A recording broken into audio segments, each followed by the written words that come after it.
Hallelujah, thank you Jesus. Okay, आइए हम परमेश्वर के वचनों में जाए। एहज़केल की पुस्तक 36:9। सभी लोग अपनी बाइबल को खोल लीजिएगा।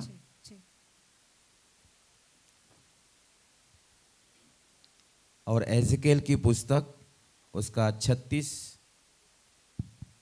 अध्याय का 9 आयत। देखो मैं तुम्हारे पक्ष में हूँ और तुम्हारी ओर कृपा दृष्टि करूंगा और तुम जोते और बोए जाओगे। हालेलुया। इस आने वाले नए साल के लिए परमेश्वर के कुछ वचन जो है आज मैं आपके बीच में बांटूंगा। हालांकि 25 तारीख के दरमियान परमेश्वर ने मुझे इन वचनों को दिया था और मैंने लिख के रखा था, और मैं बहुत बेताब था कि जब 31 तारीख आएगी तो मैं इन वचनों को आपसे बांटूंगा। हालेलुया। लिखा है, देखो मैं तुम्हारे पक्ष में हूं और तुम्हारी ओर कृपा दृष्टि करूंगा और तुम जोते बोए जाओगे।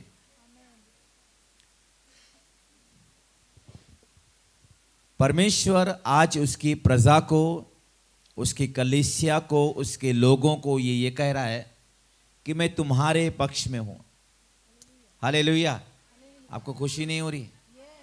परमेश्वर आपके पक्ष में है। मैंने कहा परमेश्वर आपके पक्ष में है। हालेलुया। प्रभु आपके साइड में है। आमीन। और इससे अच्छी, इससे बड़ी बात और कुछ नहीं हो सकती कि परमेश्वर अगर किसी के पक्ष में है, प्रभु अगर किसी के साथ में है, तो वो व्यक्ति हमेशा जीतेगा, वो हमेशा आगे बढ़ेगा। बदनसीब वो लोग होते हैं कि सारी दुनिया अगर उनके पक्ष में हो, सारी दुनिया अगर उनका साथ दे, और परमेश्वर अगर उस व्यक्ति के विरोध में हो जाए, वो व्यक्ति कभी कामयाब नहीं होता है ना। इस जिंदगी में बहुत सारे लोग हैं, लेकिन परमेश्वर जिसके पक्ष में होता है, परमेश्वर जिसका साथ देता है, वे लोग हमेशा सफल होते हैं, वे लोग हमेशा आगे बढ़ते हैं। बहुत बार लोग अपनी जिंदगी में इस बात से दुखी होते हैं, निराश होते हैं कि कोई भी मेरे पक्ष में नहीं है, कोई मेरा साथ नहीं देता। इसलिए कई लोग निराश हो जाते हैं, कई लोग दुखी हो जाते हैं, कई लोग टूट जाते हैं और कई लोग हिम्मत हार जाते हैं। लेकिन एक चीज जो लोगों को समझ में नहीं आती, अगर आप परमेश्वर में विश्वास करते हैं, अगर आप परमेश्वर को मानते हैं, तो ये उसका वचन उन लोगों के लिए है कि देखो मैं तुम्हारे पक्ष में हूँ। हालेलुया। मैं तुम्हारे पक्ष में हूँ, मैं तुम्हारे साथ में हूँ। और इससे अच्छी बात और कुछ नहीं है। अगर मेरा परमेश्वर मेरे पक्ष में है और मेरा परमेश्वर मेरे साथ में है, तो कोई भी मेरे सिर का एक बाल भी बांका नहीं कर सकता। धन्य है वे लोग जिनका साथ खुदा देता है। और आप लोग बहुत खुश नसीब हैं, आप धन्य हैं कि परमेश्वर आपका साथ देता है। हालेलुया। और लिखा है, मैं तुम्हारी ओर कृपा दृष्टि करूंगा। मैं सच में इन वचनों को जब मैं पाया, मैं बहुत आनंदित हुआ कि परमेश्वर आप हम पे दया करोगे। ये बहुत बड़ी बात है। बहुत बार बहुत सारे लोग आपकी हेल्प नहीं करते, आप पे दया नहीं दिखाते, और उस बात से भी हम बहुत दुखी होते हैं। पर कुछ बातें हमें जिंदगी में समझना है कि परमेश्वर की जो दया है ना, वो मेरे ऊपर है। आप ये मानकर चलो कि परमेश्वर की दया आपके ऊपर है। हालेलुया। गर खुदा जिस किसी पे ना करे दया, गर खुदा जिस किसी पे ना करे दया, तो समझो वो आदमी काम से गया।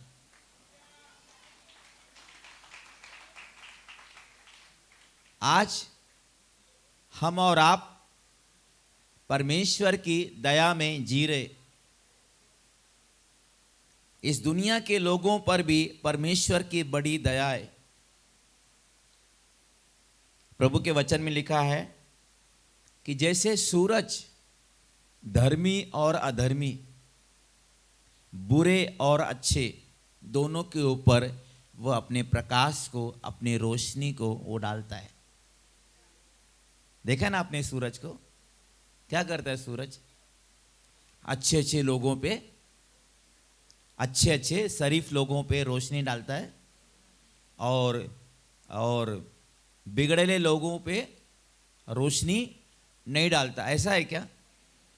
अगर परमेश्वर का बनाया हुआ जो सूर्य है, जो सूरज है, वो पापी, धर्मी, अधर्मी, अच्छे और बुरे दोनों पे वो रोशनी डालता है।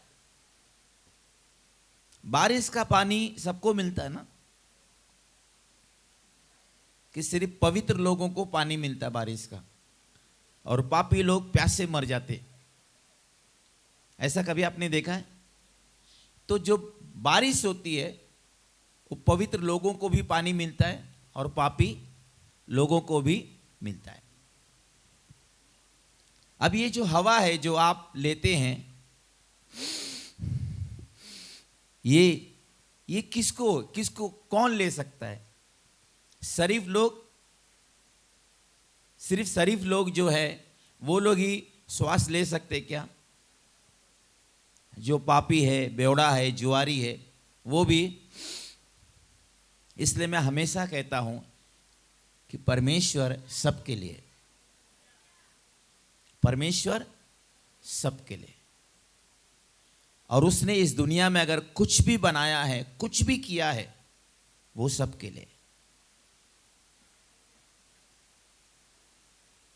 तो जब अगर सूरज अच्छे और बुरे दोनों पर रोशनी डालता है, बारिश का पानी अच्छे और बुरे दोनों इंसान को मिलता है, और ये जो हवा है ये अच्छे को भी मिलती है, बुरे को भी मिलती है, तो वो परमेश्वर जिसने सूरज को बनाया, जिसने हवा को बनाया, जिसने पानी को बनाया, आपको क्या लगता है वो किस पे दया करता है?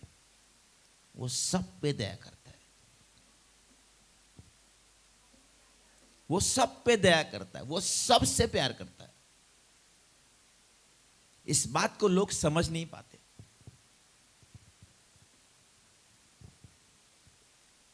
इसके लिए बहुत जरूरी है कि आप परमेश्वर की दया को समझो। जब किसी की जिंदगी में कुछ अच्छा होता है ना, तो इंसान परमेश्वर का धन्यवाद नहीं करता। उसकी दया की वजह से हुआ वो नहीं बोलेगा, वो कहेगा मैंने भी गया जन्म में कुछ अच्छा काम किया होगा, इसके लिए आज मेरा भी अच्छा हुआ। मैं एक बात आपको बताना चाहता हूं, आपने किसी का अच्छा किया बोल के आपका अच्छा हो रहा है, ऐसी कोई बात नहीं है। मैं तो बहुत बुरा था और मैंने बहुतों का बुरा किया, पर मेरे साथ परमेश्वर ने अच्छा किया। मेरे साथ परमेश्वर ने भलाई की, और आज उसके उस प्यार के नाते, उस दया के नाते, उसकी भलाई के नाते आज मैं परमेश्वर का शुक्रगुजार हूं। बहुत बार लोग परमेश्वर का धन्यवाद नहीं करते, उसका शुक्रिया अदा नहीं करते। कई बार लोगों को ऐसे ऐसी जगह जॉब मिल जाता है जहां उन्हें खुद को उम्मीद नहीं थी, और उनसे पूछा जाए आपको कैसे मिला, तो कहते हैं हमारा वो कोई सेटिंग लगाए, हमारा पहचान का था, हो गया, फिर कुछ लोग कहते हैं नहीं, मैंने वो फील्ड का पूरा कोर्स किया है, मैंने पूरा अच्छे से स्टडी किया है तो ले लिया मेरे को। ये हमारी गलती है। परमेश्वर की दया में दुनिया पलती है। मुझे बताओ ना, आपकी किस अच्छाई को देखकर सूरज आपको रोशनी देता है? आसमान आपकी किस अच्छाई को देखकर आपको पानी देता है? हवा आपकी किस अच्छाई को देखकर आपके पास आती है? कुछ नहीं। Hallelujah, hallelujah. आप, किसी ने कहा कि आप कुछ भी ऐसा अच्छा नहीं कर सकते जिसे परमेश्वर आपको ज्यादा प्यार करे, और आप कुछ भी ऐसा बुरा भी नहीं कर सकते कि जिससे परमेश्वर आपको कम प्यार करे। आप चाहे अपनी जिंदगी में बहुत अच्छा करें तो भी परमेश्वर का प्यार आपके लिए वैसे ही रहता है, और आपकी जिंदगी में अगर आप बहुत बुरा भी करेंगे ना तो भी परमेश्वर का प्यार वैसे ही रहता है। बाइबल कहती है कि यीशु मसीह उसके लोगों से जैसा प्यार करता था, अंत तक वो वैसा ही प्यार करता रहा। सच्चा प्यार लास्ट तक दिखेगा। झूठा मतलबी प्यार बीच में से मुंह मोड़ लेता है। हालेलुया। तो कैसे पता चलेगा कि किसका प्यार आपके लिए सच्चा है? वो लास्ट तक दिखना चाहिए, लास्ट तक टिकना चाहिए। हालेलुया। शुरू में तो हर कोई किसी से प्यार कर लेता है, लेकिन उस प्यार को बनाए रखना बहुत इंपॉर्टेंट होता है। हाँ, किसी का भला कभी इसलिए मत करना कि उसने तुम्हारा भला किया है। बाइबल हमें यह सिखाती है कि जो तुम्हारा बुरा करे तुम उसका भी भला करो। यीशु मसीह का इस दुनिया के लोगों ने कुछ भी भला नहीं किया, सब बुराई किया। फिर भी उसने सबका भला किया। अंधों को आंखें दी, बहरों को सुनने को दिया, गूंगे को बोलने को दिया, लंगड़े को चलाया, कोढ़ी को शुद्ध किया, वैश्याओं को माफ किया, मुर्दों को जिंदा किया। दुनिया के लोगों ने उसके साथ अच्छा व्यवहार तो नहीं किया, लेकिन उसने सबके साथ अच्छा किया। उसने सबके साथ अच्छा किया। एक व्यक्ति अच्छा है बुरा है उसके स्वभाव से, उसके चाल चलन से, उसके व्यवहार से पता चलता है, उसके कामों से पता चलता है। मैं अगर मुंह से कहूं मैं अच्छा हूं, मैं बहुत अच्छा इंसान हूं, बोलने से क्या होता है? करके दिखाओ। सच कहूं, जो इंसान अच्छा होता है ना, वो बोलता नहीं है कि मैं अच्छा हूं, वो अच्छा करता है। दुनिया बोलती वो अच्छा है। Hello, hallelujah. किसी ने कहा होने दो, होने दो कि लोग कहने दो, होने दो कि लोग कहने दो कि तुम क्या हो।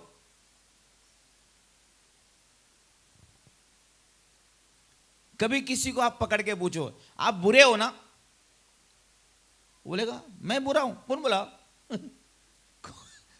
कोई किसी को भी आप कहीं पूछो तू बहुत बुरा आदमी ना, बोलेगा मैं बुरा। कौन बोला? तू ही बुरा है, तेरा खानदान बुरा है। कभी कभी किसी ने बोला क्या मैं बुरा हूं? हर कोई अपने आप को अच्छा ही समझता है, तो इसमें कोई बड़ी बात नहीं है।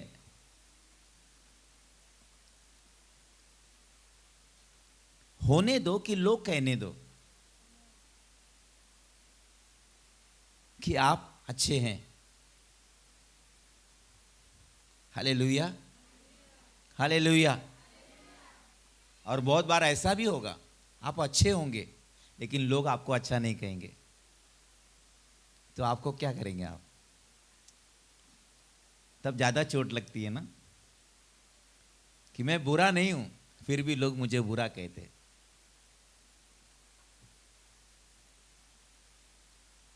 बाइबल कहती है जो व्यक्ति परमेश्वर की दृष्टि में अच्छा है, परमेश्वर उसको आनंद देता है, उसको बुद्धि देता है। हालेलुया। मैं हमेशा एक चीज सोचते रहता हूं कि मैं परमेश्वर की दृष्टि में कैसा हूं। बहुत बार लोग दूसरों की नजरों में अच्छा तो बन जाते हैं, लेकिन खुदा ही हर एक को जानता और परखता है।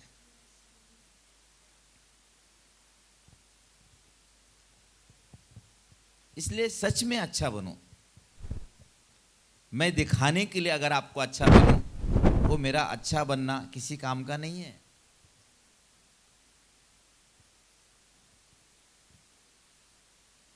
मैं संडे शाम को प्रार्थना में सिखा रहा था, मैं वो सब नहीं सिखाऊंगा, लेकिन उसमें की एक बात जो बोलना चाहता हूं कि इसहाक के दो बेटे थे, याकूब और एसाव। तो जो एसाव था वो बहुत चतुर चालाक था, और वो हर दिन जंगल में जाके कुछ ना कुछ पकड़ के शिकार लेके आता था। लेकिन उसका जो भाई याकूब था, लिखा है वो सीधा मनुष्य था, और वो घर में तंबू में रहता था। अब ये जो एसाव जो बहुत चतुर चालाक था, हर दिन जंगल में जाके कुछ ना कुछ हासिल करके पकड़ के लेके आता था। उसकी जिंदगी में एक ऐसा दिन आया, पूरा जंगल उसने खंगाल डाला, पूरा दिन भर मेहनत किया, उसे कोई जानवर नहीं मिला, कोई शिकार नहीं मिला, और वो थक गया। मैं कहना क्या चाहता हूं, जो भी लोग अपनी जिंदगी में अपने आप को बहुत होशियार, बहुत चतुर, बहुत चालाक, बहुत इंटेलिजेंट समझते हैं ना, ऐसों की जिंदगी में एक ऐसा वक्त आता है कि उनके हाथ कुछ नहीं लगता, वो खाली हाथ हो जाते हैं, वो थक जाते हैं।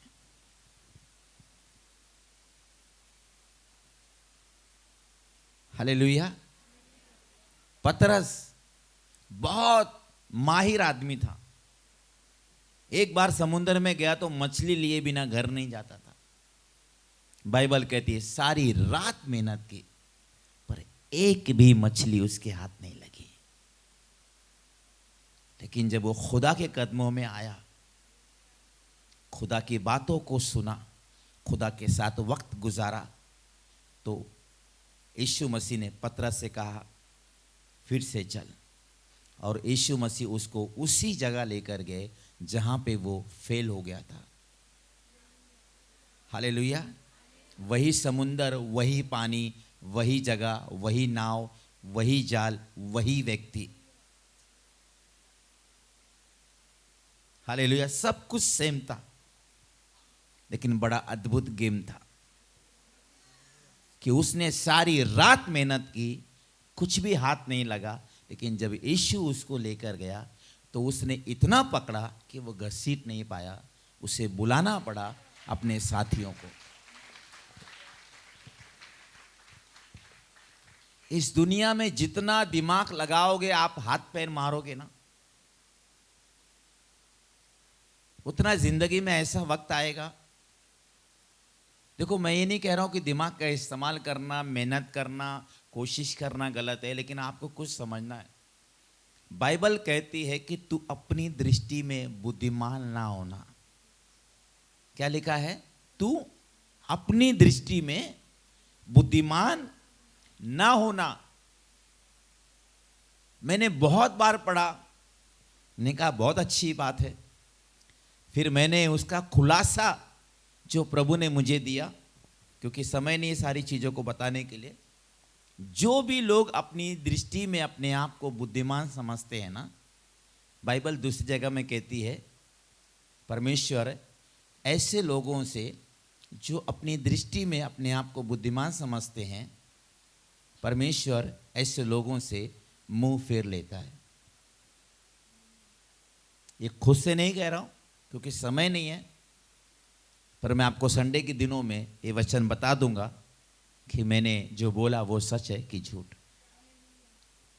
इसलिए मैं डरता हूं कि अगर मैं अपनी दृष्टि में अपने आप को बुद्धिमान समझूंगा ना, तो मेरा खुदा मुझसे मुंह मोड़ लेगा, मैं अकेला पड़ जाऊंगा।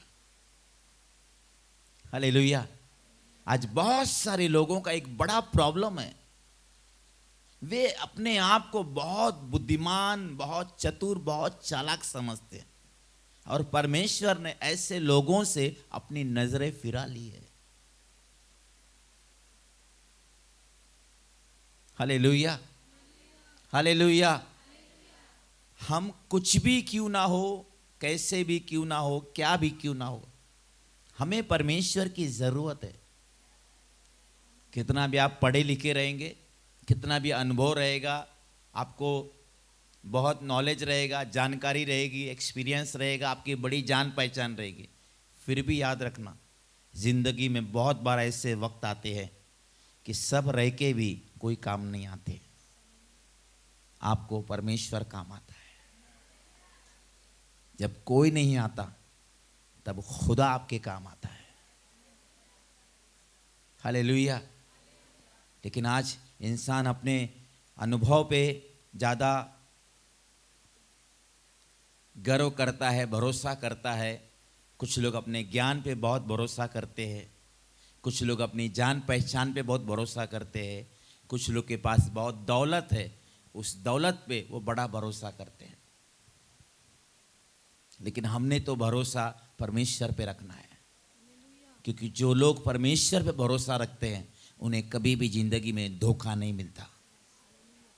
बाकी जिंदगी में आप किसी पे भी भरोसा करो, कोई गारंटी नहीं है, कोई गारंटी नहीं है।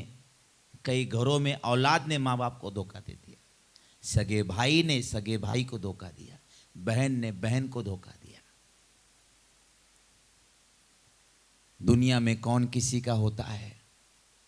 दुनिया में कौन किसी का होता है? धोखा भी वही देता है जिस पे भरोसा होता है।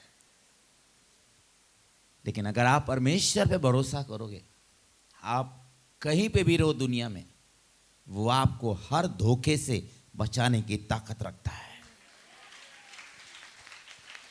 अगर किसी ने आपको धोखा दिया और आपका कुछ नुकसान कर दिया, खुदा वो ताकत रखता है उसका डबल आपको देने की।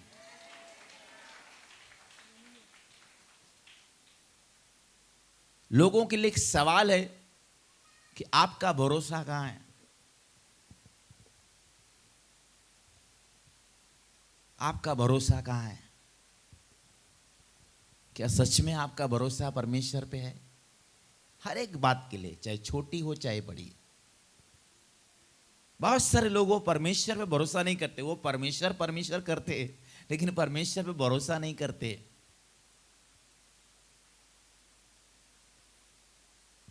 मैंने मेरी जिंदगी में परमेश्वर पे भरोसा करना सीखा। शुरू शुरू में मुझे मेरे दिमाग पे बहुत भरोसा था, मुझे मेरे ज्ञान पे, मेरे अनुभव पे मुझे बहुत भरोसा था। 15-20 साल पहले की बात बता रहा हूं। आदमी कितना भी बुद्धिमान हो, कितना भी जानकार हो, कितना भी अनुभवी हो, कितना भी पढ़ा लिखा हो, वो सारी चीजें कुछ हद तक आपके लिए काम आएंगे। लेकिन जब आप अकेले में रोते हैं ना, तब परमेश्वर काम आता है। जब सब आपको छोड़ के चले जाते हैं ना, तब परमेश्वर काम आता है। जब आपके हाथ कुछ नहीं लगता ना, तो प्रभु आपको दिलाता है। इसलिए बहुत सारे लोग परमेश्वर के एहसान को नहीं मानते, उसकी दया को समझते नहीं है। कुछ भी जिंदगी में अच्छा हुआ वो अपने ही गुण गाने लगते, या फिर इसके उसके गुण गाने लगते। लेकिन हम तो परमेश्वर की दया में पलते हैं। हालेलुया। परमेश्वर जो आज का वचन जो परमेश्वर कहता है कि देखो मैं तुम्हारे पक्ष में हूं, तुम्हारी ओर कृपा दृष्टि करूंगा, तुम जोते बोए जाओगे। ये बहुत अच्छी बात है कि आप जोते और बोए जाओगे। अगर आप जोते जाओगे, बोते जाओगे तो आप काटे भी जाओगे। और एजेकेल का 36 का 11 में लिखा है, अब मैं चाहूंगा पढ़ने के लिए। मैं तुम पर मनुष्य और पशु दोनों को बहुत बढ़ाऊंगा, और वे बढ़ेंगे और फूले फलेंगे, और मैं तुमको प्राचीन काल के समान बनाऊंगा, और पहले से अधिक तुम्हारी भलाई करूंगा। हाँ, कलीसिया ये आपके लिए वचन है कि परमेश्वर जो है पहले से अधिक अब आपकी भलाई करने वाला है 2025 में। कितने लोग इस वचन को आप रिसीव करते हैं कि 2025 में मेरी वो भलाई होने वाली है जो आज तक नहीं हुई? यस, आमीन बोल के रिसीव करो। कुछ लोग देखेंगे तो देखते रहना, जैसे अब हैं वैसे 25 में भी देख लेना, वैसे रहोगे। क्योंकि जो बोता है वो काटता है, जो खाता है उसका पेट भरता है। इसलिए जब परमेश्वर का वचन आता है ना, तो कुछ लोग अलग अलग दुनिया में चले जाते हैं। उन्हें तो पता भी नहीं कि पास्टर ने क्या बोला नया साल के लिए। इसलिए आप बहुत एक्साइटेड रहो, बहुत बेताब रहो कि 2025 के लिए परमेश्वर क्या बोल रहा है। मैं फिर से कह रहा हूं, पहले से अधिक परमेश्वर कह रहा है, पहले से अधिक तुम्हारी भलाई करूंगा, पहले से अधिक तुम्हारी भलाई करूंगा, परमेश्वर कह रहा है। मैं तो तैयार हूं उसकी भलाई को देखने के लिए। कितने लोग तैयार है? कुछ लोग के हाथ नहीं उठ रहे, पता नहीं कहां खोए हैं। वो पर्स में भलाई ढूंढ रहे हैं पहले से अधिक। कुछ नहीं है पर्स में, तुम्हारा सब कॉस्मेटिक का सामान है, कंघी है, उसमें कोई भलाई नहीं है। हालेलुया। अब मैं कुछ बातें बोल के लूका 6 का 42, लूका 6 का 42।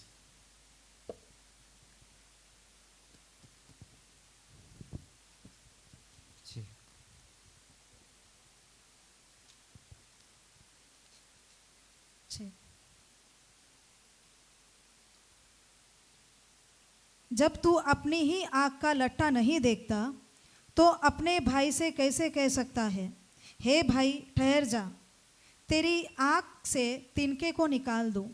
हे कपटी, पहले अपनी आँख से लट्टा निकाल। लूका 6 का 42।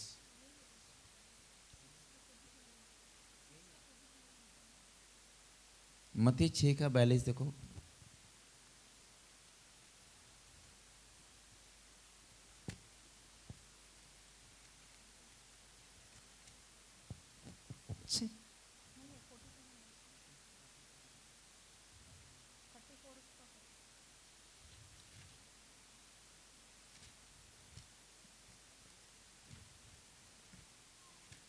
कितने लोग को ये वचन आपने पढ़ा है? बाइबल कहती है कि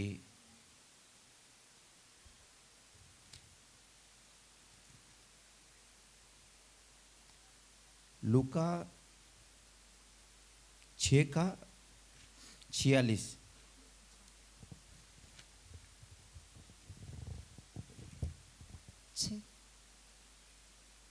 जब तुम मेरा कहना नहीं मानते तो क्यों मुझे हे प्रभु कहते हो। फिर से पढ़ो। जब तुम मेरा कहना नहीं मानते तो क्यों मुझे हे प्रभु कहते हो। फिर से पढ़ो। जब तुम मेरा कहना नहीं मानते तो क्यों मुझे हे प्रभु कहते हो। परमेश्वर उसके लोगों से कह रहा है कि जब तुम मेरा कहना नहीं मानते तो क्यों मुझे हे प्रभु कहते हो। क्योंकि हे प्रभु कहना कोई बड़ी बात नहीं है। प्रभु की बातों को मानना वो बड़ी बात है। अगर कोई जवान बच्चे हैं, रात दिन मम्मी पापा करते रहते हैं, लेकिन अगर मम्मी पापा कुछ कह दे, कुछ मना कर दे और वो सुनते नहीं है, तो किस काम का वो शब्द। आज इस दुनिया में बहुत सारे लोग ढोंगी और पाखंडी हैं। वो परमेश्वर को पुकारते हैं, परमेश्वर का नाम लेते हैं, परमेश्वर के नाम में बहुत सारी चीजें करते हैं, लेकिन फिर भी वो पाप गलत चीज छोड़ते नहीं है। और परमेश्वर कहता है कि जब तुम मेरा कहना नहीं मानते तो क्यों मुझे हे प्रभु कहते हो। मैंने मेरी जिंदगी में ऐसे कितने लोगों को देखा, एक तरफ भक्ति करेंगे फिर जाके नशा करेंगे, एक तरफ भक्ति करेंगे फिर जाके गाली गलौज मार पीट, और फिर से आके भक्ति करेंगे। ये सब ढोंगी का जिंदगी है, ये सब दुगला चाली है। अगर परमेश्वर के लिए जीना है तो सही ढंग से जीना है। हालेलुया। अगर प्रभु का वचन कहता है नशा नहीं करना है तो नहीं करना है। प्रभु कहते गाली नहीं देना है तो नहीं देना है। किसी पे हाथ नहीं उठाना है तो नहीं उठाना है। किसी को धमकी नहीं देना है तो नहीं देना है। अगर वचन कहता अपने माता पिता का आदर करो तो आदर करो। बाइबल अगर कहती है कि अपनी ही पत्नी के साथ तू खुश रहे, संतुष्ट रहे, तो एक ही पत्नी के साथ विश्वास योग्य रहो।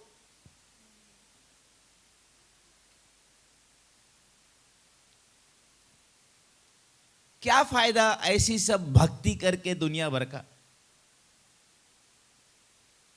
अब आप सोचिए, अगर मैं रोज भक्ति करता हूं, हे प्रभु आपकी जय हो, प्रभु आप महान है, ये है वो है,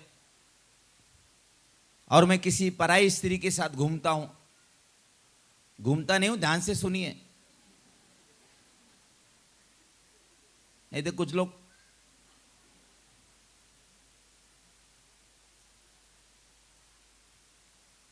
ढोंगी पाखंडी की जिंदगी नहीं जीने का। अगर हम प्रभु को प्रभु कहते हैं तो प्रभु का वचन कहता है कि किसी पर भी तुम कुदृष्टि, गलत नजर नहीं डालना। हालेलुया। अपनी पत्नी के साथ विश्वास योग्य रहना। हर किसी को शादी के टाइम अपनी वाली अच्छी लगती है, पर कुछ महीने साल बीतने के बाद पता नहीं उन्हें दूसरी वाली क्यों अच्छी लगती है। कई लोग का प्रॉब्लम है, पर परमेश्वर हमें इन सब चीजों के लिए मना करते हैं। बाइबल हमें नशा करने के लिए मना करती है।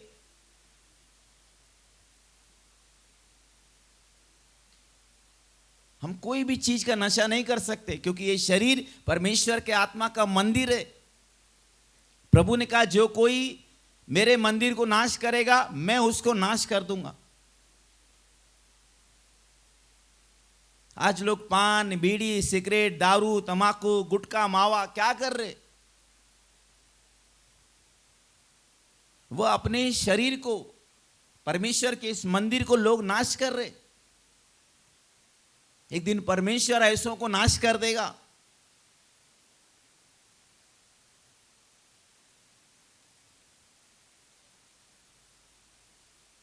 इसलिए क्रिसमस को जो बोला था, वापस एक शायरी बोल रहा हूं। नशा नशा कर देगा, मोहताज हो जाओगे दाने दाने को। नशा नशा कर देगा, मोहताज हो जाओगे दाने दाने को। कटोरा हाथ में होगा, कोई ना देगा खाने को। बहुत सारे लोग पी पी के मर गए, उन्हें किसी ने नहीं मारा, उनकी शराब ने उनको मारा। इसलिए मैं हमेशा कहता हूं, जिसका दिमाग होता है खराब वही पीता है शराब, जिसकी खोपड़ी होती है खिसकी वही बैठ के पीता है विस्की।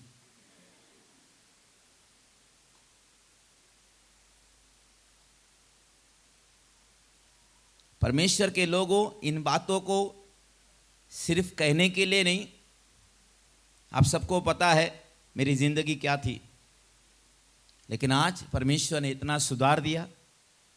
कोई नशा नहीं, ना पिक्चर देखते, ना सीरियल देखते, ना पिक्चर गाना सुनते, ना गाली देते, ना झगड़ा करते, ना मारपीट करते, ना किसको धमकी देते। ये किसने मुझे सुधारा? मेरे घर के लोगों ने नहीं, मेरे परमेश्वर ने। मेरे दोस्तों ने नहीं सुधारा, परमेश्वर ने मुझे सुधारा। आज 25 साल हो गए, मेरे मुंह पे एक गाली नहीं। कोई कितना भी मुझे मारे गाली दे, पर मेरे मुंह से गाली नहीं निकलती। मुझे बुरा लगता है, मुझे गुस्सा आता है, लेकिन मैं गाली नहीं देता, मैं धमकी नहीं देता, मैं मारता नहीं, क्योंकि मेरे परमेश्वर ने मेरे जीवन को सुधार दिया।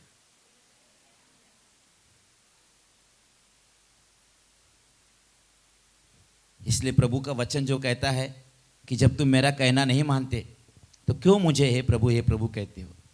बहुत सारे घरों में प्रॉब्लम है, लोग अपने माता पिता का आदर नहीं करते। बातें बहुत बड़ी बातें करेंगे, बड़ी ज्ञान की बातें करेंगे, लेकिन जब घर में जाते हैं तो अपने माँ बाप की इज्जत नहीं करते, उनसे तमीज से बात नहीं करते, उनके साथ अच्छा व्यवहार नहीं करते। इसलिए मैं कहता हूं कि बहुत सारे लोग तो पढ़े हैं, बहुत पढ़े हैं, पर जिंदगी में ऐसे ही पढ़े हैं, कोई सुधार नहीं, कोई परिवर्तन नहीं। क्या फायदा ऐसी पढ़ाई?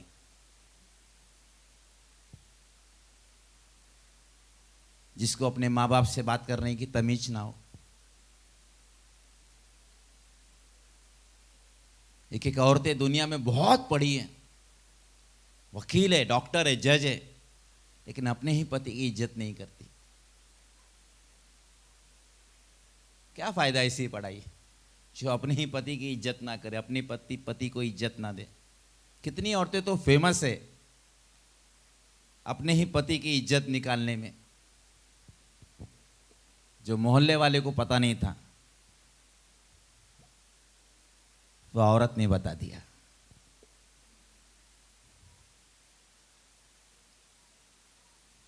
क्या फायदा इसी पढ़ाई में? मैं आपको शेयर कर रहा हूं।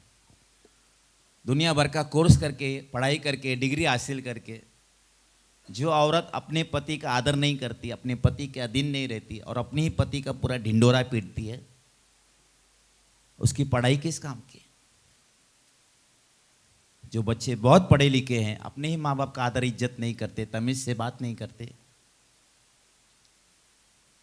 तो वो पढ़ाई किस काम की?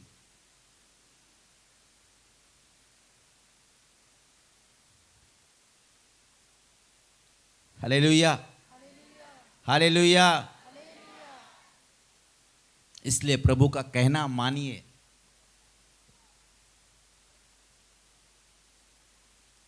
प्रभु के वचन में बहुत सारी चीजें लिखी है,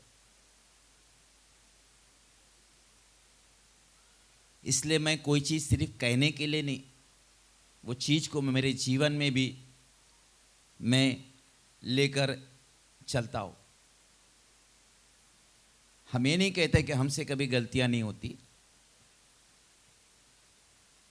लेकिन हमारी गलतियों को हम सुधारते। हम पास्टर हैं, हम परमेश्वर नहीं।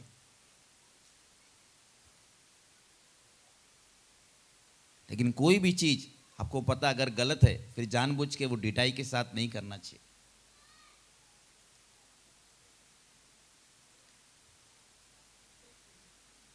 मत्ती की पुस्तक 18 अध्याय का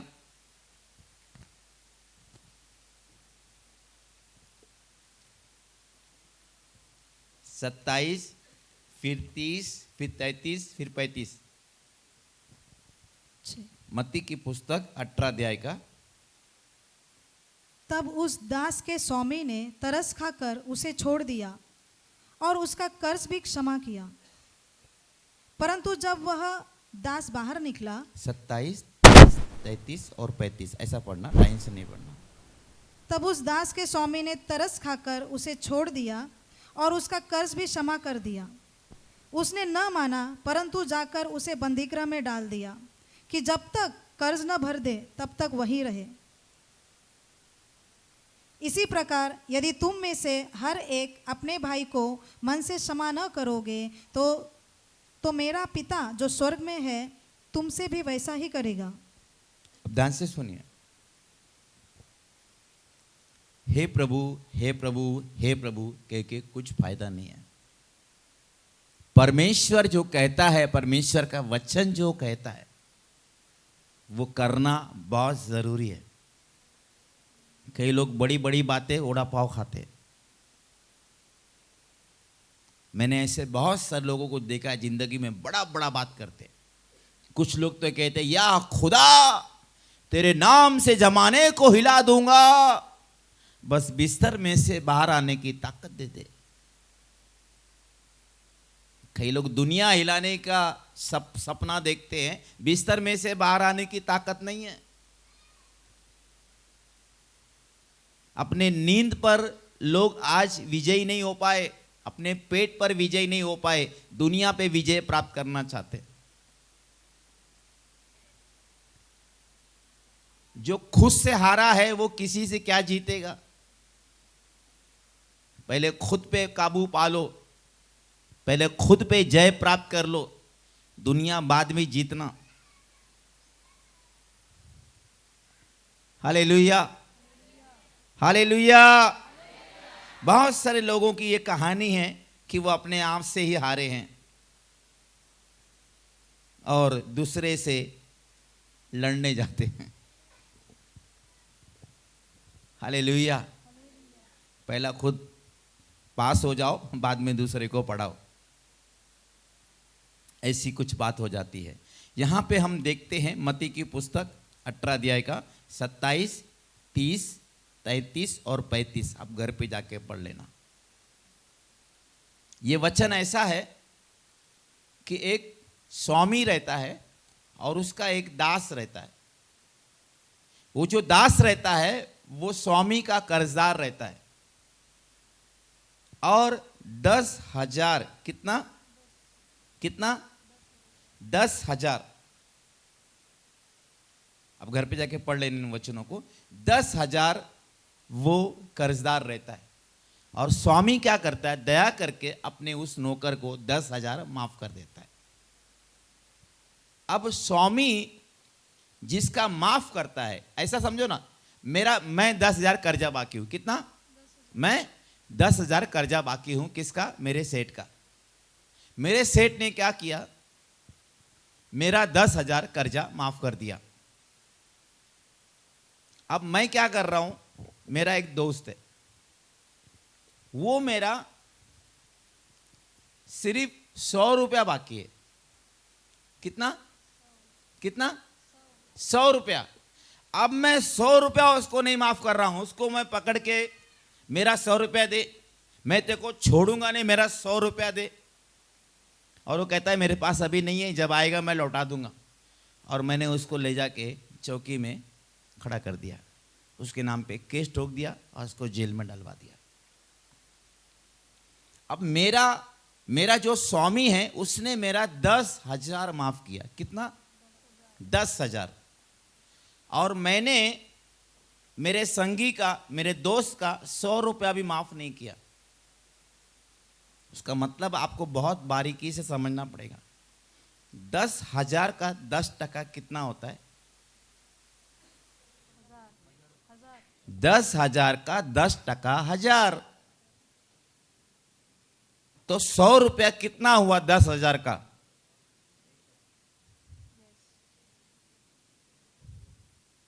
1%। बराबर है 100 रुपया 10,000 का सिर्फ 1% है।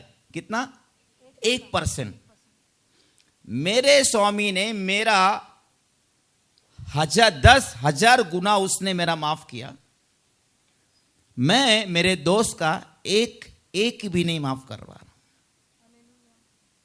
इसका मतलब आपको समझ में आ रहा है कि हमारे स्वामी ने, हमारे प्रभु ने, हमारे परमेश्वर ने, हमारे खुदा ने हमारे हजारों गुना माफ किए। रुको ना, पूरा सुनो फिर ताली बजाओ। हमारे प्रभु ने हमारा और आपका 10,000 गुना माफ किए, पर हम और आप आज दूसरे का 1 गुना भी नहीं माफ कर पा रहे।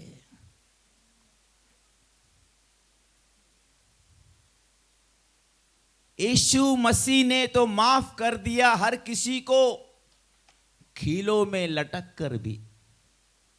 यीशु मसीह ने तो माफ कर दिया हर किसी को, खीलों में लटक कर भी। एक हम हैं कि आज किसी को भी नहीं माफ कर पाते, आराम से महलों में बैठकर भी।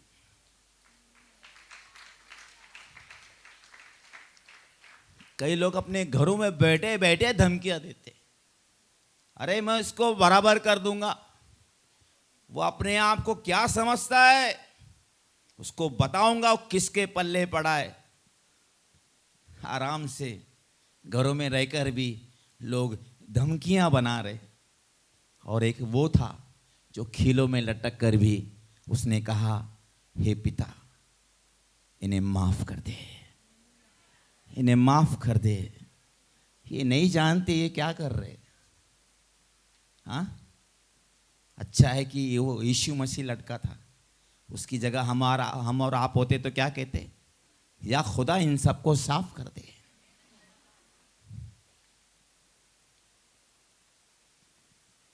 मैं क्यों ये बातें आपसे कह रहा हूं? बाइबल हमें कहती है कि जब तुम मेरा कहना नहीं मानते तो मुझे हे प्रभु क्यों कहते हो? मत कहो मुझे प्रभु, मैं तुम्हारा प्रभु नहीं हूं।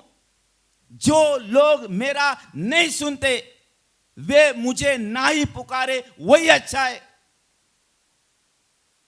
अगर मैं यीशु को पुकारता हूं, अगर मैं उसको प्रभु प्रभु कहता हूं, तो मैंने प्रभु का सुनना भी चाहिए ना।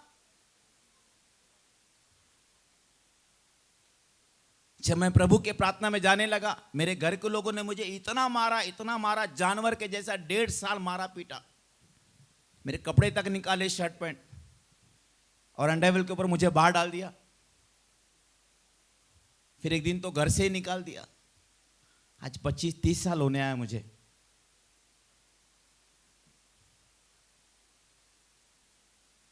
पर जिस मां ने मुझे घर से निकाला था, जब वो मेरे घर में आई रहने को, मैंने उसको नहीं हकाला, मैंने उसको रखा। क्यों पता है? मां है। मैं हर औलाद से कहूंगा, कभी भी अपने मां बाप के गुनाहों को ना टटोलते ढूंढते मत बैठना।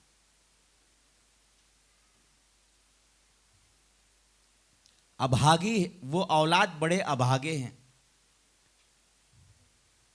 उन्हें कुछ मिलेगा नहीं अगर आपकी जिंदगी में जब औलाद ही अपने माँ बाप की गलतियों को ढूंढने और पकड़ने लगते हैं और मुंह खोल के उन्हें बोलने लगते हैं,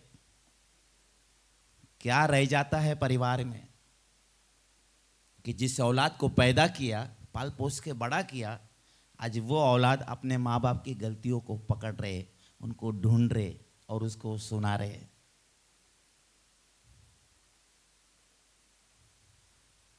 माँ बाप कभी नहीं सोचते इन बच्चों को जिनको हम पैदा कर रहे, पाल पोस के बड़ा कर रहे, पढ़ाएंगे लिखाएंगे, इनको लाट साहब बाबू बनाएंगे, एक दिन ये लोग हमारी गलती को निकालेंगे। बच्चे भूल जाते हैं कि मेरी 1000 गलतियों पे मेरे माँ बाप ने पर्दा डाला, लेकिन बच्चे अगर एक भी गलती देख ले तो माँ बाप पे उंगली उठाते हैं। बच्चा भूल गया कि उसकी कितनी गंदगी माँ बाप ने साफ की। बच्चा छोटा रहता है तो गंदगी करता है, बड़ा होता है तो गलती करता है, और बड़ा होता है तो गुनाह करता है। माँ बाप गंदगी भी साफ करते हैं, गलतियां भी मिटाते हैं और गुनाह भी बख्श देते हैं, इसीलिए वो माँ बाप होते हैं। पर उन औलादों का क्या? सोचो, माँ बाप जितने भी यहां बैठे हो, सोचो अगर तुम्हारा ही औलाद, तुम्हारा ही बेटा बेटी अगर तुम्हारे गुनाहों को, गलतियों को ढूंढने लगे और ढिंडोरा पीटने लगे, मेरे बाप ने ऐसा किया, मेरी माँ ने ऐसा किया, उससे अच्छा होता कि औलाद ही ना होती।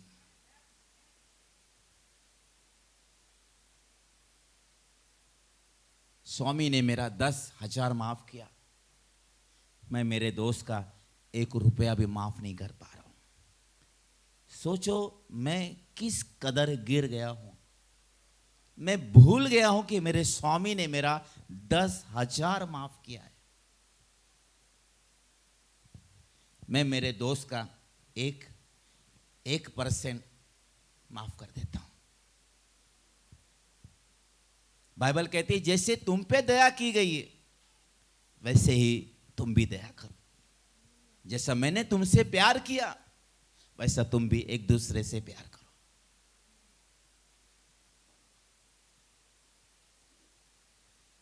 आज बहुत सारे घरों में पत्नियां अपने पति को माफ नहीं कर पा रही, पति पत्नी को नहीं माफ कर पा रहा है।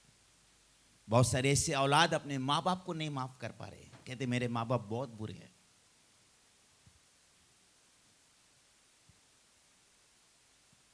सगा भाई अपने सगे भाई को नहीं माफ कर पा रहा है, सगी बहन को नहीं माफ कर पा रही है। एक बहुत बड़ा प्रॉब्लम पूरी दुनिया का है कि लोग आज माफ नहीं कर पा रहे हैं। सबको इंसाफ चाहिए, बस इसने ऐसा किया, उसने ऐसा किया, इसको लटकाना चाहिए, इसको फटके देना चाहिए, इसको सीधा करना चाहिए, इसको दंड देना चाहिए। तो ठीक है, तुमने क्या किया है वही सुलूक तुम्हारे साथ भी किया जाए तो तुम्हारा क्या हाल होगा? अगर मैं मेरे संगी के साथ 1 रुपए के लिए उसको बहुत ये करता हूं और उसको जेल में डलवा देता हूं, तो सोचो अगर मेरा स्वामी मेरे ऊपर 10,000 का केस ठोक के अगर वो मुझे जेल में डलवा दे तो फिर मेरा क्या हाल होगा? आज लोग परमेश्वर के एहसान को वो भूल रहे कि परमेश्वर ने कैसी दया की, परमेश्वर ने कैसा मुझ पे तरस खाया, कैसा मुझको प्यार किया, माफ किया, मेरी गलतियों को, मेरे गुनाहों को खुदा ने बख्श दिया। आज हम किसी की 2-4 गलती के लिए उसका कॉलर घसीटते रहते, बदले की भावना में जल रहे। क्या जिंदगी है, क्या मसीह है।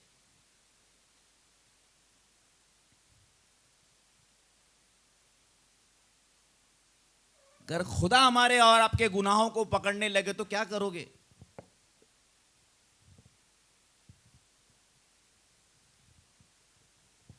पत्नियां पति का गलती पकड़ती हैं, पति पत्नी का पकड़ते हैं, भाई भाई का, बहन बहन का।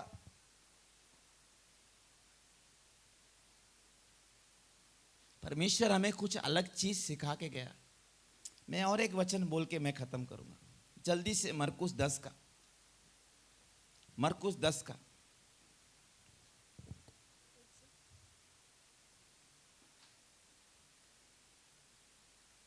46 से 52 तक, और सब लोग बहुत ध्यान से पढ़िए, सुनिएगा, ये आखिरी वचन है।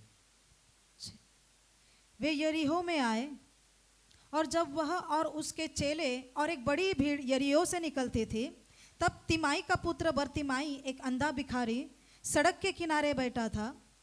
वह यह सुनकर कि यीशु नासरी है पुकार पुकार कर कहने लगा, हे दाऊद के संतान यीशु मुझ पर दया कर। बहुतों ने उसे डांटा कि चुप रहे, पर वह और भी पुकारने लगा, हे दाऊद की संतान मुझ पर दया कर। तब यीशु ने ठहर कर कहा, उसे बुलाओ। और लोगों ने उस अंधे को बुलाकर उससे कहा, ढाढ़स बांध, उठ, वह तुझे बुलाता है। वह अपना कपड़ा फेंक कर शीघ्र उठा और यीशु के पास आया। इस पर यीशु ने उससे कहा, तू क्या चाहता है कि मैं तेरे लिए करूं? उस अंधे ने उससे कहा, हे रब्बी, यह कि मैं देखने लगूं। बस, मुझे कोई आवाज नहीं चाहिए कहीं से भी,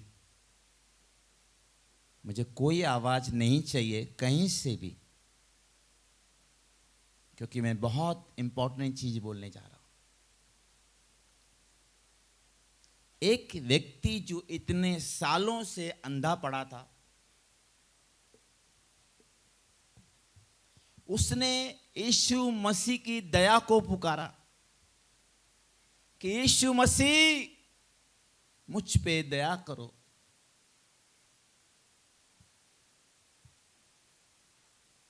आज इस दुनिया में कोई किसी पे दया नहीं करता है, सबको न्याय चाहिए, न्याय। पर यीशु मसीह ने किसको पुकारा, किसको कहा उसको बुलाओ? जो मेरी दया को पाना चाहता है, जो मेरी दया को पाना चाहता है उसको बुलाओ, मैं उस पे दया करूंगा।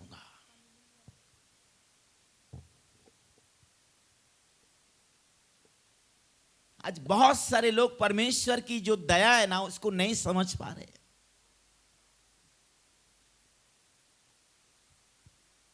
आज इधर बैठे हो ना जिंदे, ये खुदा की दया है। जाके न्यूज देखो, पेपर पढ़ो कि कल के दिन में कितने लाखों लोग गुजर गए।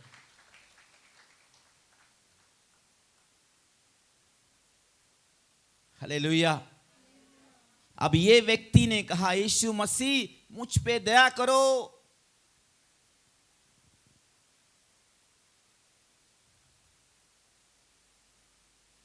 यीशु ने कहा उससे बुलाओ। यीशु ने कहा, तू क्या चाहता है कि मैं तेरे लिए करूं? उसने कहा, मैं देखना चाहता हूं। क्या कहा? क्या कहा? मैं देखना चाहता हूं। क्या यीशु ने उसे दिखाया? यस।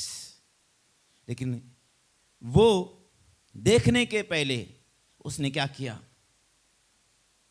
वो जो पुराना कपड़ा था ना उसके शरीर पे, जो पहन के वो भीख मांगता था, जो पहनकर वो अंधेरी जिंदगी जीता था, उसने उस कपड़े को, मैंने कहा उसने उस कपड़े को, क्या था उस कपड़े में? बताइए मुझे, मैं आपको बताता हूं उस कपड़े में क्या था।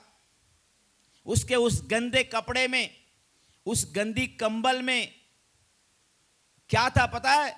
दुनिया भर की चिंता थी, दुनिया भर की निराशा थी। उसके उस कपड़े में उसका अपमान था, उसके उस कपड़े में आंसू थी, उसके उस कपड़े में गरीबी थी, उसके उस कपड़े में डर था, उसके उस कपड़े में मजबूरी थी, उस कपड़े में उसकी कमजोरी थी, उसके उस कपड़े में कड़वाहट थी, चोट थी, नफरत थी, बदले की भावना थी। और उसने कहा, यीशु मैं तुझको देखना चाहता हूं, मैं तेरे अभिषेक को, मैं तेरी सामर्थ को, मैं तेरी महिमा को, मैं तेरी भलाई को देखना चाहता हूं। बहुत सारे लोग अपने जीवन में बहुत कुछ पाना तो चाहते हैं, देखना चाहते हैं, लेकिन देख नहीं पाते, क्योंकि वो जो फेंकना है, वो जो छोड़ना है, नहीं छोड़ पा रहे।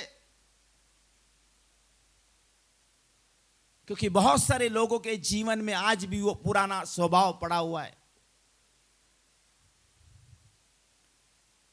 उस पुराने स्वभाव में गुस्सा है, नफरत है, जलन है, कड़वाहट है, चोट है, बदले की भावना है, घमंड है।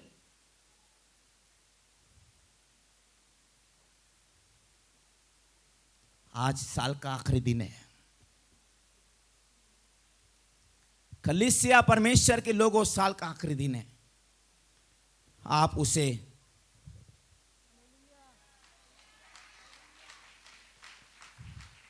उस कपड़े को ओढ़ के नए साल में प्रवेश मत करना।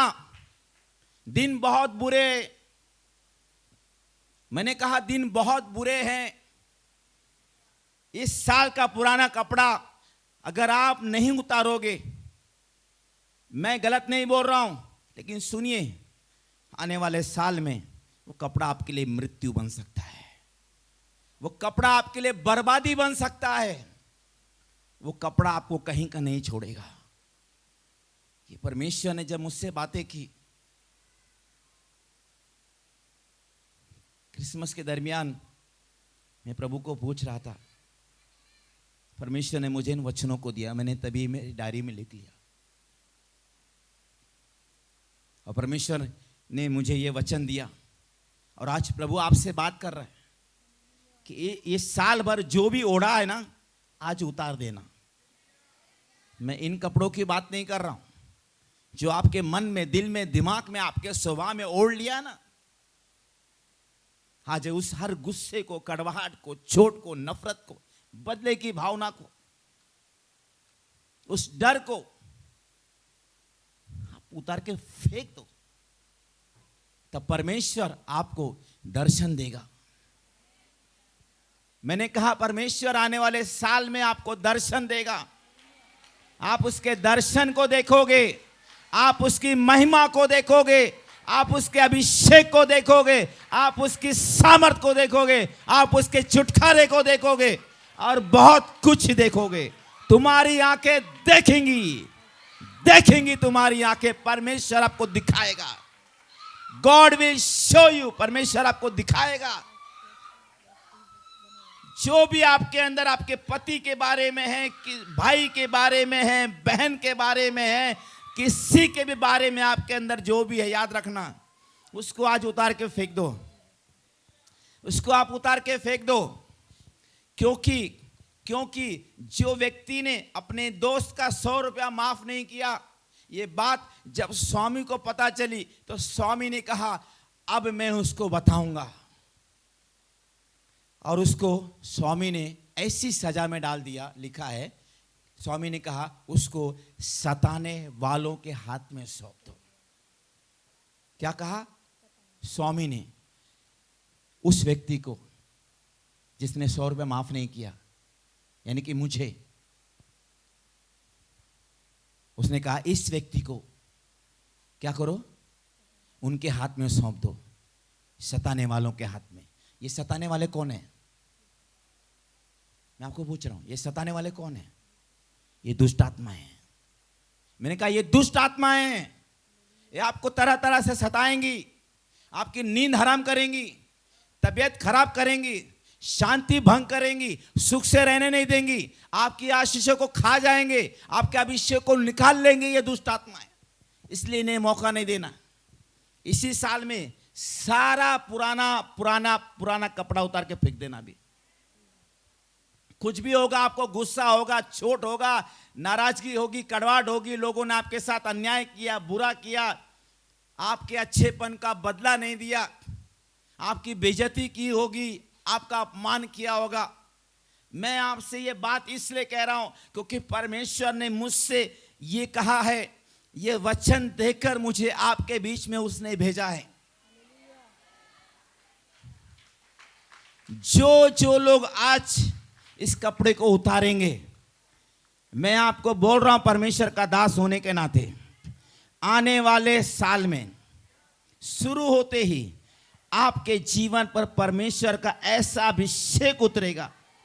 तुम्हारी आंखें ऐसी ऐसी आशीष देखेंगी, ऐसे ऐसे चमत्कार देखेंगे जो काम आज तक नहीं हुआ, आने वाले साल में होगा।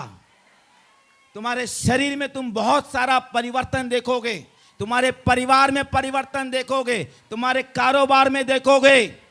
और ये बातें होंगी सिर्फ उन लोगों के जीवन में जो आज उस कपड़े को उतारने के लिए तैयार हैं। हालेलुया। आज फेंक दो अपने उस गुस्से को, कड़वाहट को, नफरत को, चोट को। नहीं लेना है बदला किसी से। मुझे परमेश्वर की दया चाहिए।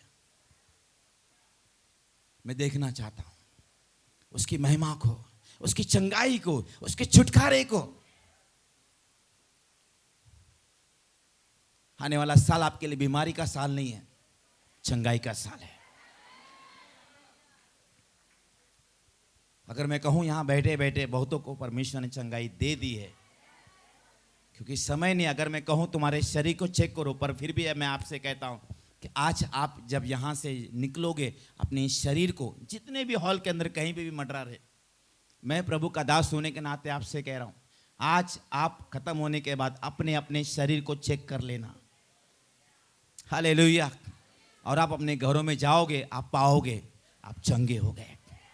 एक ऐसा सुकून, एक ऐसा सुकून, एक ऐसी शांति, एक ऐसी खुशी, एक ऐसा अभिषेक, एक ऐसा आनंद आप लेके जाओगे जो आप समझ नहीं सकते। मैं कह रहा हूं आज प्रभु अपनी भलाई को दिखाने वाला है। हालेलुया। बाजू लोग बोले मुझे नहीं चाहिए वो पुराना गंदा कपड़ा। जो नहीं बोल रहा उसको चाहिए है, जो नहीं बोल रहा समझ जाओ उसको चाहिए। उसको पूछो पुराना कपड़ा चाहिए क्या? किसको चाहिए? पूछो बाजू लोग, पुराना कपड़ा चाहिए क्या? नहीं चाहिए ना? उसको बोलो उतार दे आज। बोलो बाजू लोग उतार दे। हाँ उतार दे।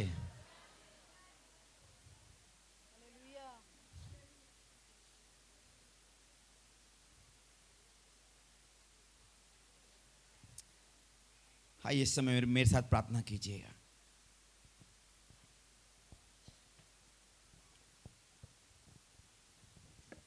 सभी लोग आंखें बंद कर ले।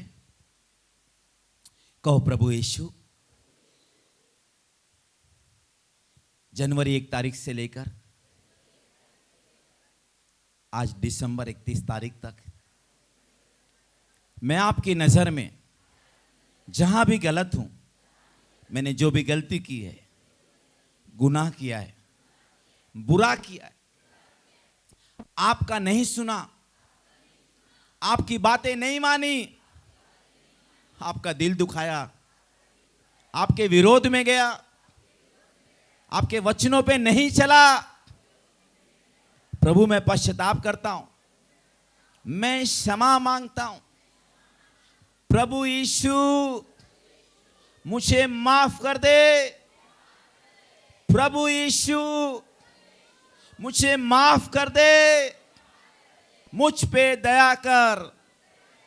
स्वामी मुझ पे दया कर, मुझे माफ कर दे। यीशु मसीह के नाम में अपने लहू से मुझे धो दे। प्रभु यीशु मेरे जीवन पर जितने भी श्राप, बदुआएं, गालियां, कोसना, कुड़ना, घृणा किए जाना, नकारे जाना और मेरे जीवन पर जो कोई भी जादू टोना की शक्ति, बुरे सपनों का प्रभाव और दुष्ट शैतान और उसकी सारी सेना का जो भी अधिकार, सामर्थ, बंधन और गढ़ मेरे जीवन पर है, यीशु मसीह के नाम में तोड़ देता। यीशु मसीह के नाम में तोड़ देता हूं और अपने आप को हर तरह से आजाद आजाद आजाद आजाद आशीषित और सुरक्षित करता हूं। ये सारी प्रार्थना यीशु मसीह के नाम में करता। सुन और कबूल कर। Hallelujah, hallelujah. आने वाले साल में परमेश्वर आप सबको, मैं आपके लिए प्रार्थना करना चाहता हूं। परमेश्वर पिता आने वाले साल में इनके ऊपर ऐसा अपार मात्रा में अनुग्रह है कि जब भी इनके लिए जो कुछ जरूरी हो इनके पास रहे, और हर एक भले काम के लिए इनके पास बहुत कुछ हो। आने वाले साल में सर से पैर तक इनका शरीर भला चंगा रहे, शैतान के कोई भी प्रभाव इनके जीवन पर ना हो। परमेश्वर, कोई भी हानि के हथियार, कोई भी जलते हुए तीर इनके जीवन पे कभी प्रबल ना हो। नरक के फाटक तुम्हारे जीवन पर, तुम्हारे परिवार पर, तुम्हारे बच्चों पर, तुम्हारे कारोबार पर, तुम्हारी किसी भी चीज पर नरक के फाटक कभी प्रबल नहीं होंगे, कभी प्रबल नहीं होंगे। आपका शत्रु कभी सफल नहीं होगा। आपको परमेश्वर बढ़ाएगा, आपको परमेश्वर बढ़ाएगा, आपको विजेता देगा, आपको सफलता देगा, उन्नति देगा, बढ़ोतरी देगा, आनंद देगा, शांति देगा, ताजगी देगा, यीशु मसीह के नाम, यीशु मसीह के नाम। आमीन, हालेलुया।